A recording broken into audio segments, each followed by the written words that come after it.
Hey guys, this is Bill MacDonald, the reading and writing doctor here. And one of the reasons I tell students that our bodies are bigger than our heads is that our introductions represent our head, and our upper body could represent your first reason why, and your lower body, if I cross my arms and spread apart my feet, it's an upside down why.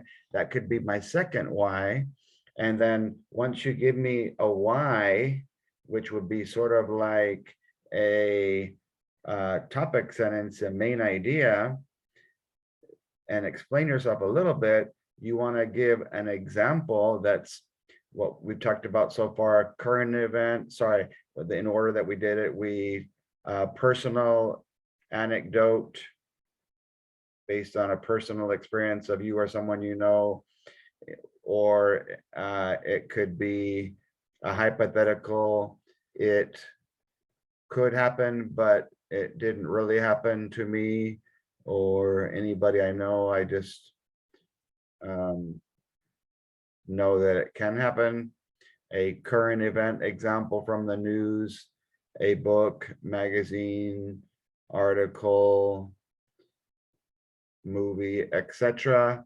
And then we're going to talk about today the historical event. And I'm going to use honesty connecting to a person that's written about quite often by students, but with very little development. So the less you know about someone or something, the less likely that you would want to be to choose that person or thing as your example. I'd rather get a 2 or a 3 with an example that I can explain than have some real blaying example that I have no earthly idea or information about, and then end up getting a 1 or a 2 because there's no depth, there's no knowledge of the content of that person or place. So I'm going to use Martin Luther King, and there are 4 very well developed compound, complex, coordinating conjunction sentences that will explain how his choice to be honest in spite of what others thought or believed about him or his principles, how it affected and changed the society that we have now.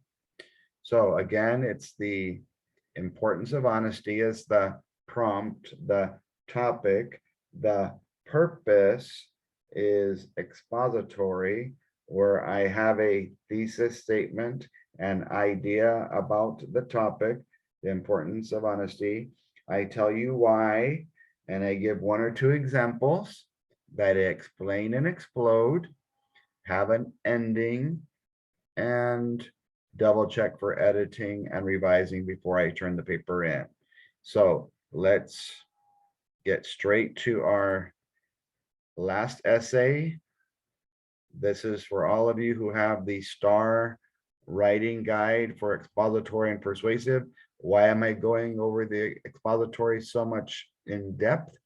Because you guys have your test coming up on Tuesday in 9th grade. And so some of you might want to show this as a reminder to your students, a last review to say, look, make sure your introductions, your reasons that you choose, the examples that you decide to explain are well developed, and that you leave the reader with a sense of closure and completeness because of your conclusion. So here we go, rock and roll. It's probably the scariest emotion thing in the world to have an opinion about something and be in the minority, especially when you have to voice what you believe to other people like classmates, leaders, and sometimes even a best friend who doesn't always view life the way you do. So relating to the reader is important. Emotional connection, the scary concept of telling people what you really think about something. However, being honest about how you feel about something is extremely crucial. Opinion, extreme vocabulary. If you want real change, even if you have to risk your feelings or perhaps your life to share your views. So there's my thesis statement.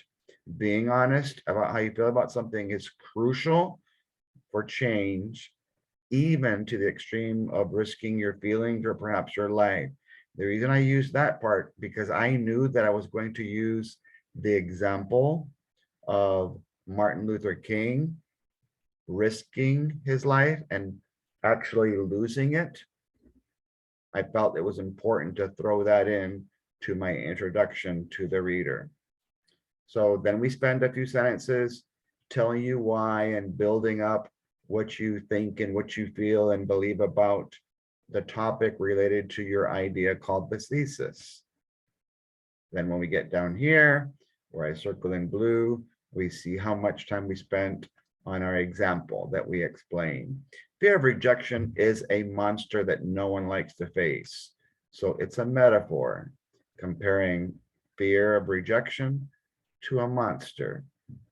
We would rather just stay silent sometimes than face the wrath of others. Vocabulary, who might have a different point of view or opinion than us. Unfortunately, they say that 21 days makes a habit. So if we are constantly withholding our true feelings and thoughts about important issues, we're eventually living a lie. Opinion. Notice how well developed, my sentences are with dependent clauses and independent clauses and introductory phrases. It takes courage, emotion, to stand up, idiom, for what you believe.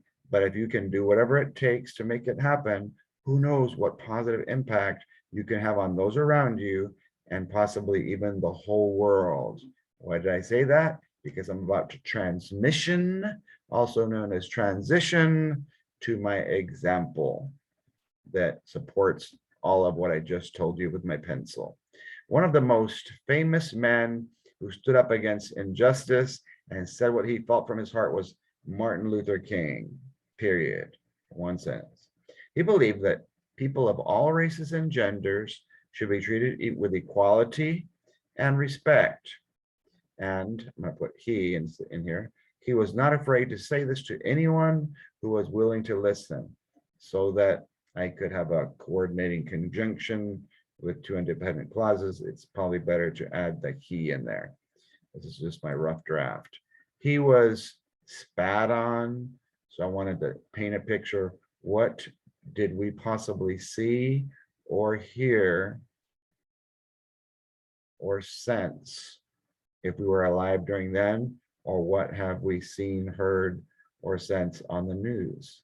Laughed at, verbally and physically abused for what he believed, but he never let anyone or anything stop him from telling what he honestly felt was the truth. 1, 2, 3 sentences, but as you can see, they're all compound, complex, coordinating conjunctions. Mr. King had a dream, as he is so often quoted by others, but unfortunately he was assassinated by someone who did not want a world to be the way that his dream was being described. Okay, so there you go, being willing to risk your life. What was it up there? Risk your feelings. Oh, what is everyone going to feel or think about this? Am I willing to risk my life? Yes, he was. It was because of Martin Luther King's courage to speak the truth, even when it wasn't popular at the time, that transformed our world into what it is today. We are better than we were, even though in many ways it seems like we keep regressing or digressing. I wonder who else might have a dream as well, but is keeping truth hidden in his or her heart to avoid any uncomfortable feelings of rejections or ridicule. So what I'm doing there is coming out of the example and challenging the reader who is just trying to connect only to Martin Luther King to now connect to his or herself and say, you know what?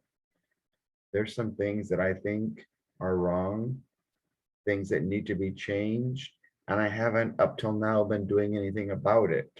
That's my call to action. Even though in expository you don't have to do that, it's a reflection. How can my world or the world in general be better or different if we were to apply the principles and the concepts that I'm sharing with you in this essay? What an amazing example to follow in life, opinion. Speak honestly in the small things, and just maybe you'll have the courage to do the same when it comes to the things that really matter most to you. That's my plan anyway. So not just challenging the reader to do it, I'm challenging and reminding myself that I need to walk the talk. I need to actually live out what I feel the thesis is, to say things that need to be said, regardless of the feelings of others, even to the point of losing my life.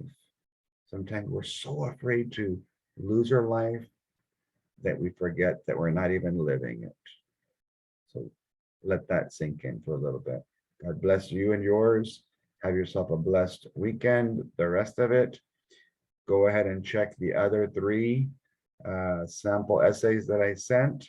These would be 3-4 papers based on one topic, the importance of honesty, 4 different thesis statements based on an idea, a reason that's explained with an example that is personal for 1, hypothetical for number 2, current event number 3 with 2 examples, and historical for number 4. So I hope that that's helpful to all of you teachers trying to wrap up expository, because in Texas, I believe it's on Tuesday, we take the expository. So I'll spend the next couple of days trying to prepare you persuasive teachers for some ideas on how to convince and persuade in a way that can get 3s and 4s on the purpose of persuasive as well. Take care and God bless.